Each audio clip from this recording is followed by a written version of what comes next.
ఉన్న బంగారాన్ని విడిపించి ఆ రోజు ఆన్లైన్ రేటుకే మేము కొంటాం. Sharma gold company.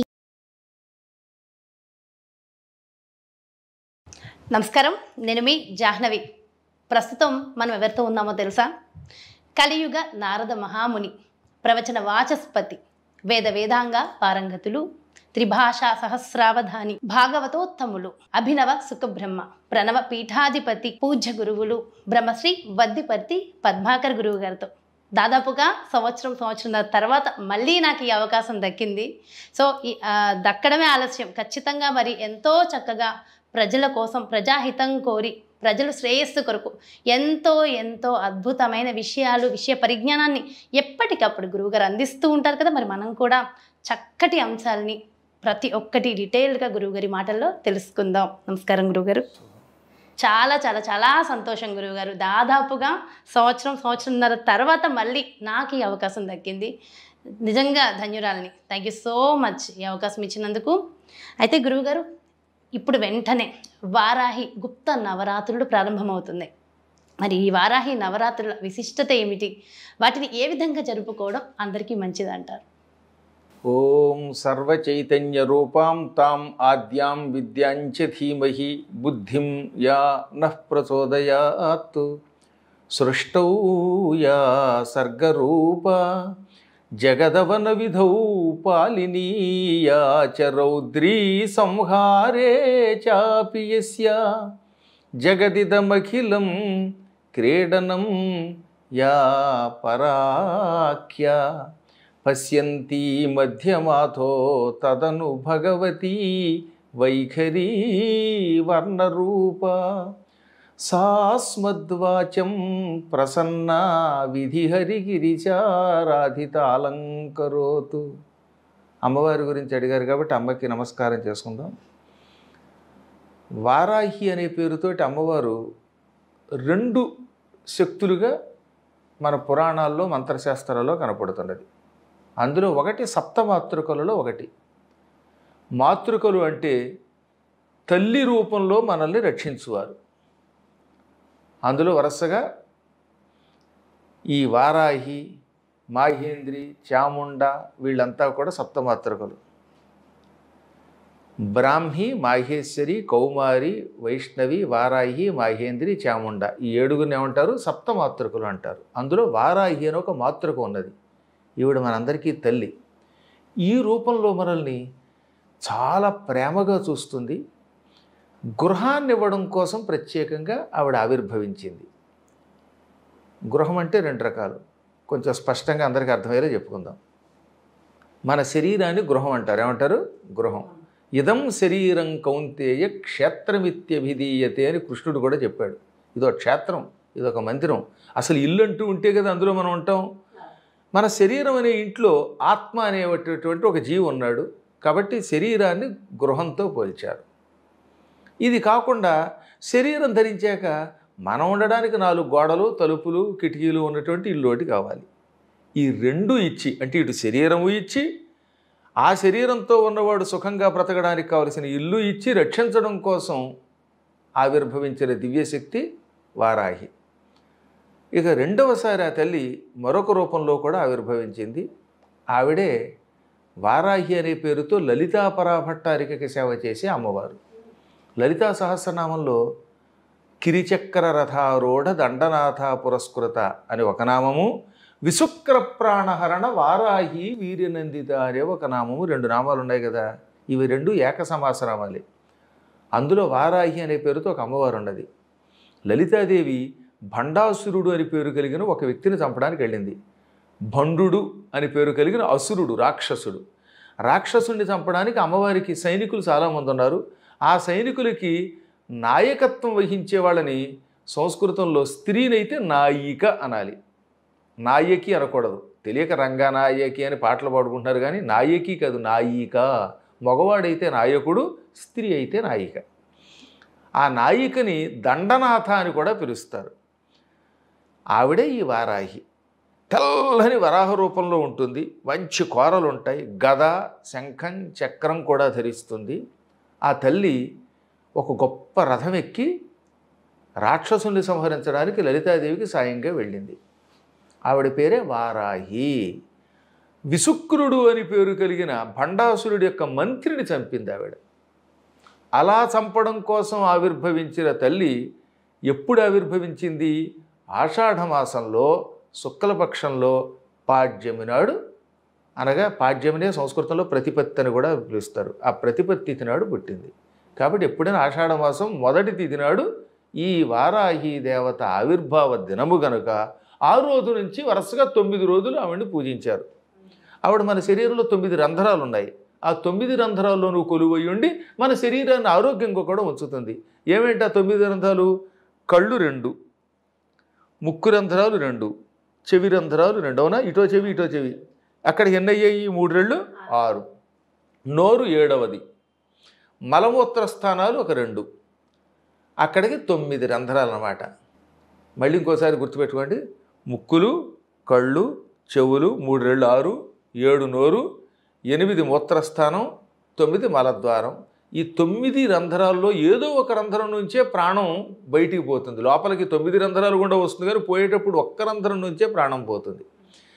ఈ నవరంధ్రాలను ఆవిడ ఆక్రమించుకొని వీటిని కాపాడుతూ బతికున్నంత వరకు ఆరోగ్యాన్ని ఇస్తూ, ఈ నవరంధ్రాలతో కూడిన శరీరం కొంచెం సుఖంగా ఉండడానికి గృహాదులు ఇస్తూ, ఇంట్లో ఉన్న భార్యాభర్తల మధ్యలో ఐకమత్యం ఇస్తూ, కావలసిన ధనము వస్త్రాలు సమకూరుస్తూ రక్షిస్తుంది. అలా రక్షించే తల్లి అన్నమాట వారాహి. ఆవిడ్ని పూజించే విధానాన్ని మంత్రశాస్త్రాలు ఇచ్చే మనకి. త్రిపురతాపిని ఉపనిషత్తు, వారాహి దేవతకి సంబంధించినటువంటి మంత్రశాస్త్రం, లలితా సహస్రనామం, బ్రహ్మాండ పురాణం, దేవ్య ఉపనిషత్తు, అగస్త్యుడు రాసిన అగస్త్య సంహిత, వీటిల్లో ఈ వారాహి దేవతని ఎలా పూజించాలో చెప్పారు.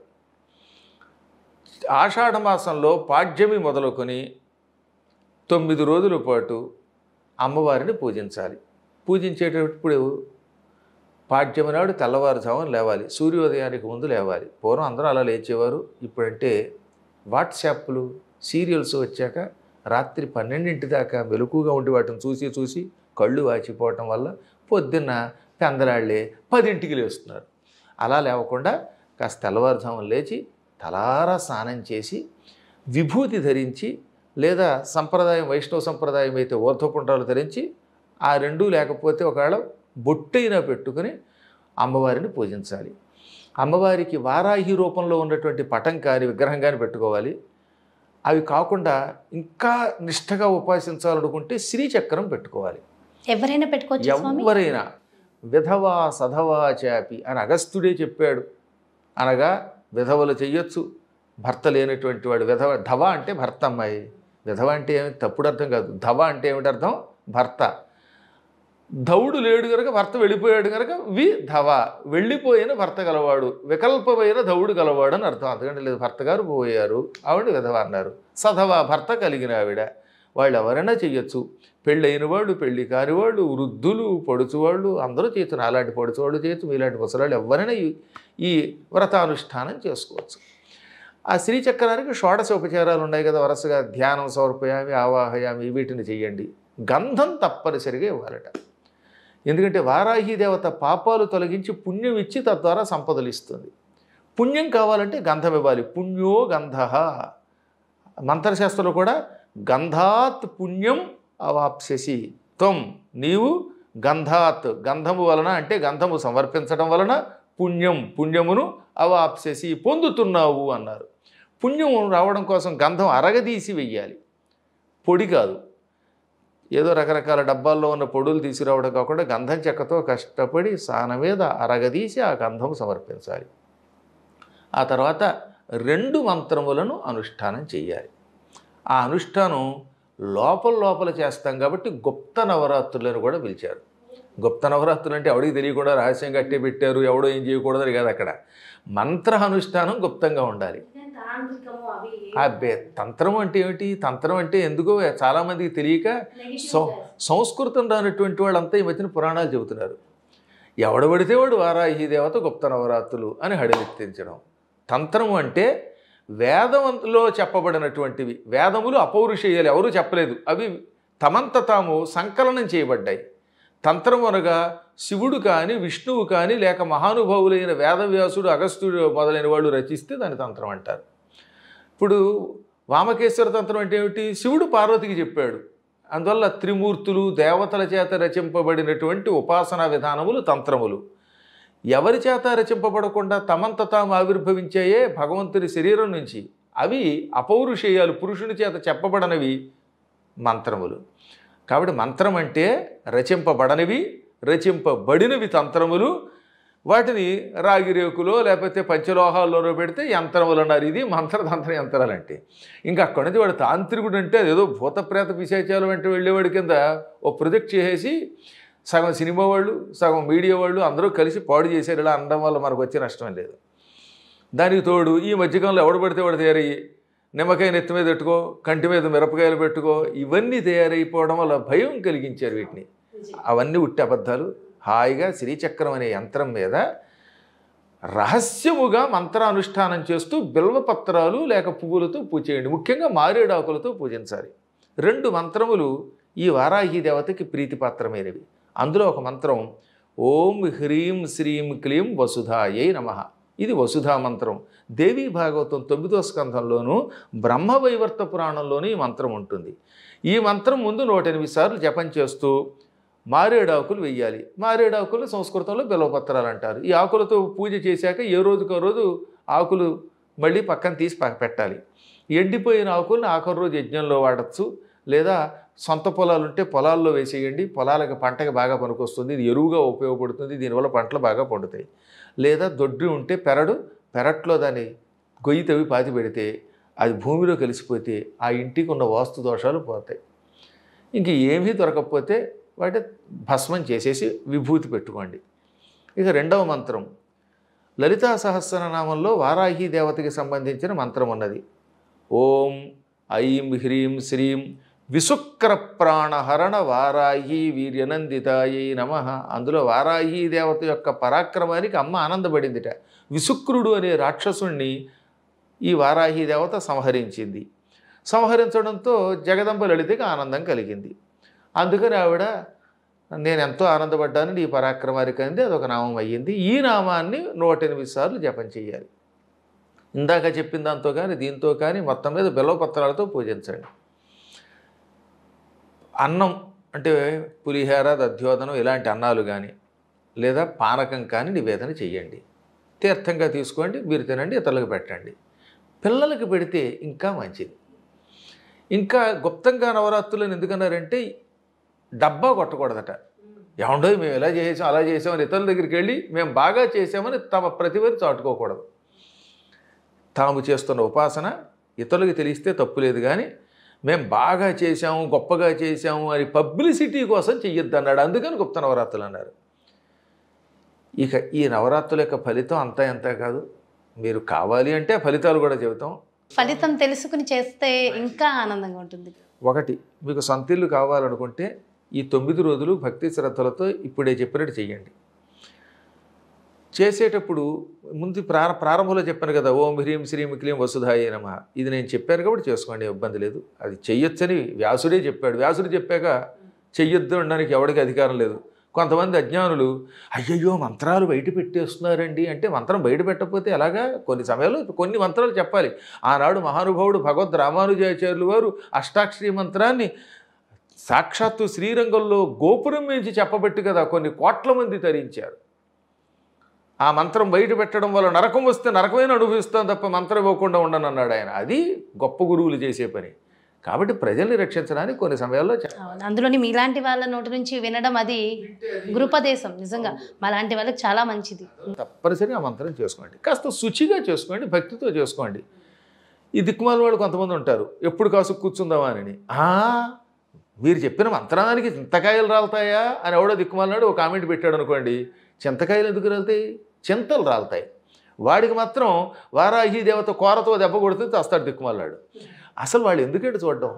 ఇది మనం నాస్తికుల కోసం చెప్పట్లేదు కదా, మనం నమ్మకం కలిగిన వాళ్ళకి చెప్పుకుంటున్నాం. ధర్మాన్ని రక్షించడం కోసం రక్షించడా చెప్పుకున్నాం. దీనివల్ల ఏమన్నా ధన నష్టం ఉందా? ఎవరికైనా ప్రాణ నష్టం ఉందా? అదొక అద్భుత ప్రయోగం చేసుకోవాలి, చేసుకుని తరించాలి. కాబట్టి అటువంటి దౌర్భాగ్యుల గురించి మీరేం పట్టించుకోకండి. ఈ మంత్రాన్ని నేను చెప్పాను, చేసుకోమనండి. 2వది ఓం ఐం హ్రీం శ్రీం విశుక్ర ప్రాణహరణ వారాహి వీరనందితాయి నమః. ఏమిటది? ఓం ఐం హ్రీం శ్రీం విశుక్ర ప్రాణహరణ వారాహి వీర్యనందితాయై నమః. ఈ మంత్రానుష్ఠానం వల్ల సంతానం కలుగుతుంది. విశుక్రుడు అని ఒక రాక్షసుడు ఉన్నాడు. వాడు భండాసురుడికి మంత్రి. వాడు ఏం చేస్తాడంటే మన శరీరంలో ఉండి పురుషుల్లో ఉన్న శుక్రాన్ని వీర్యాన్ని పాడు చేస్తాడు. దానివల్ల ఎక్కువ మంది నపుంసకులు అవుతారు. ఇప్పుడు ఈ కలియుగం అందరూ ల్యాప్టాప్లు ఒళ్ళో పెట్టుకుంటారు. ఈ ల్యాప్టాప్ల వల్లే సగం మందికి సంతానం లేవట్లేదు. చెప్పకపోతే తప్పదు. భయంకరమైనవి ఈ వేరియేషన్స్. ఈ సెల్ టవర్స్ ఇవన్నీ దగ్గరగా ఉంటే పక్షులు కూడా చచ్చిపోట్ల. అటువంటి శరీరంలో ఎక్కువసేపు పట్టుకోవడం వల్ల మనుషుల్లో చాలా తేడా వస్తుంది. ఈ మంత్రానుష్ఠానం చాలా వరకు మనుషుల్ని రక్షిస్తుంది. అందుకని సత్సంతానం కలగాలంటే ఈ 9 రోజులు ఈ 2వ మంత్రాన్ని అనుష్ఠానం చేసుకోవాలి. మళ్ళీ ఒక ఆవిడ నాకు 60 ఏళ్ళు ఇప్పుడు సంతానం కలుగుతుందని వెకిలిగా అడిగింది. అది నిజం అడిగారో లేకపోతే భక్తులు అడిగారో లేకపోతే నన్ను పరీక్షించడానికో కానీ ఇది అవకాశం ఉన్నవారికి ఇస్తుంది. పెళ్ళయి సంతాన ప్రాప్తి పొందాలి, ఈ మధ్యన 5-6 ఏళ్ళైంది 10 ఏళ్ళైంది పెళ్ళయి పిల్లలు పుట్టట్లేదు అనుకున్నటువంటి వాళ్ళు ప్రయోగించాలి. కానీ మంచం మీద పడుకుని చావడానికి సిద్ధంగా ఉన్న ముసలివాళ్ళు దీన్ని ప్రయోగిస్తామంటే అది ధర్మం ఎలా అవుతుంది? కాబట్టి మంత్రం విషయంలో వెకిలితనం విడిచిపెట్టి సశాస్త్రీయంగా దాన్ని అందుకుని సంతానం పొందాలి అనేటటువంటి వాళ్ళు అర్హులైన వాళ్ళు చెయ్యండి. చేస్తే అప్పుడు దీనివల్ల సంతానం కలుగుతుంది. ఇంకోటి, సంసారంలో కలతలు ఎక్కువ ఉంటాయి. కొంతమంది కొట్టుకు చచ్చిపోతూ ఉంటారే, అటువంటి వాళ్ళు కనుక ఈ కాలంలో కుంకుమతో అమ్మవారి శ్రీచక్రాన్ని కానీ విగ్రహాన్ని కానీ పూజిస్తూ ఈ మంత్రానుష్ఠానం చేస్తే కలిసి ఉంటారు. అన్న నైవేద్యం పెడితే వాళ్ళకి ఎప్పుడూ భుక్తికి లోటు ఉండదు. ఈ మంత్రాల అనుష్ఠానంతో ఒకవేళ మంత్రం చేయలేకపోయినా కనీసం దాకా చెప్పిన మారేడాకులతో అయినా ఈ నవరాత్రులు పూజ చేస్తే దానివల్ల అయితే మన శ్రద్ధ వల్ల పునర్జన్మైనా లేకుండా ఉంటుంది. అది అంత తేలిక కాదు కలియుగంలో. కనీసం వచ్చే జన్మ ఉత్తమ జన్మ వస్తుంది. అందువల్ల ఇవి చేసి తీరాలి. గుప్తం అంటే మరొక అర్థం తీసుకోకుండా ఎవరికీ తెలియకుండా దాచమని కాకుండా చేస్తున్న పూజ 10 మందికి పబ్లిసిటీ కాకుండా భక్తితో చెయ్యండి అని. ఎందుకంటే ఈ మధ్యకాలంలో చూశారు మీరు, వినాయక చతుర్థి సందర్భంగా కూడా మేం వేసినంత పందిరి ఎవడన వేశాడా, మేం పెట్టినంత గొప్ప విగ్రహం ఎవడన పెట్టాడా అని దాన్ని 10 సార్లు చెప్పుకుంటారే. అలా చెప్పకుండా చేసుకుని ఆయన అని చెప్పారు. అయితే గురుగారు చిన్న చిన్న ఇబ్బందుల వల్ల ఆటంకాల వల్ల ఒకవేళ వారాహి నవరాత్రుల్లో కొన్ని రోజులు కుదరలేదనుకోండి, మిగిలిన అన్ని రోజులు చేసుకోవచ్చు అంటారా? ఒక్కరోజు చేసినా చాలు. ఇప్పుడు ఆడవాళ్ళకే ఉంది పాపం, బయట ఉండవలసి వస్తుంది, అప్పుడు 4 రోజులు చేయలేరు కదా. కర్మయోగం వల్ల ఆ సమయంలో ఎవరికైనా మైలు వచ్చింది అనుకోండి, అప్పుడు చేయలేరు కదా. అందుకని ఏమన్నారంటే దినమర్థం తదర్థం వా ముహూర్తం క్షణమేవవా. దినం అర్థం, ఒక దినం అంటే పగలమ్మ, పగలు. దినం అంటే పగలు, రాత్రి పగలు కలిస్తే ఒక సంపూర్ణమైనటువంటి రోజు. అవునా? రోజు అనేది హిందీ పదం అనుకోండి. అహోరాత్రాలను కలిపి 24 గంటలను కలిపి దివసము ఏకదివసం అంటాం. అందులో దినము అనేది ఎక్కువగా పగటికి వాడతాం. ఒక పగలిపూట చేసినా చాలు. మొత్తం ఆ రోజంతా చేయలేకపోయినా అందులో అర్థం చేసినా చాలు, సగం చేసినా చాలు, ఒక ముహూర్త కాలం చేసినా చాలు, క్షణకాలం అమ్మవారిని పూజించినా చాలు.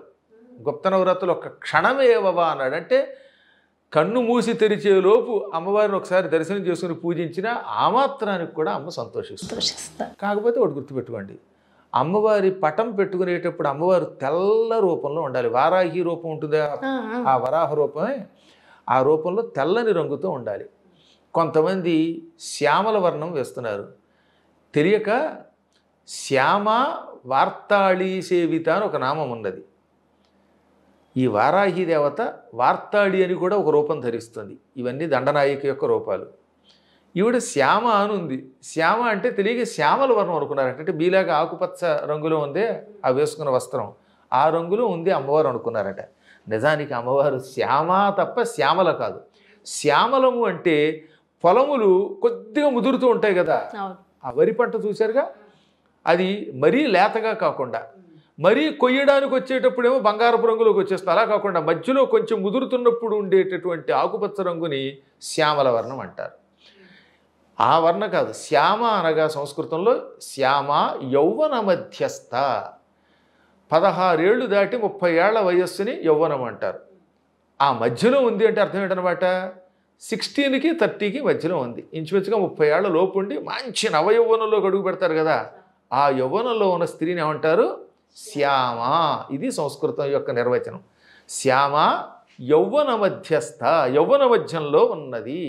అందుకే సీతాదేవి గురించి శ్యామ అని అన్నాడంటే అర్థం ఏంటనమాట, మంచి నవయౌవనంలో ఉందని చెప్పడం అక్కడ. అందువల్ల సీతాదేవి బంగారపు రంగులో ఉన్నామని పట్టుకుని అక్కడ నీలం ఈ శ్యామల వర్ణంలో ఉందని కాదు కదా.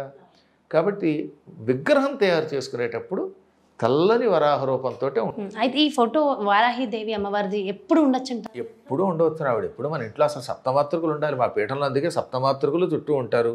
అందులో వారాహి దేవత అంటే మాకు ప్రత్యేక అభిమానం.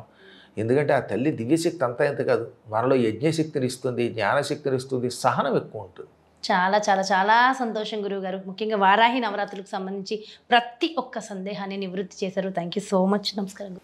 సో చూసారు కదండి, వారాహి నవరాత్రుల్లో అమ్మవారికి ఏ విధంగా పూజలు చేయాలి, మనకున్నటువంటి లౌకికమైన కోరికలు నెరవేరాలంటే ఎలా పూజించాలనేది ఎంతో చక్కగా వివరించారు కదా గురువుగారు. మరో చక్కటి కార్యక్రమంతో మళ్ళీ మీ ముందుకు చేస్తాను. నమస్కారం. సుమన్ టీవీలో మీ పర్సనల్ అండ్ బిజినెస్ ప్రమోషన్స్ కోసం కింది నెంబర్కి కాంటాక్ట్ చేయండి.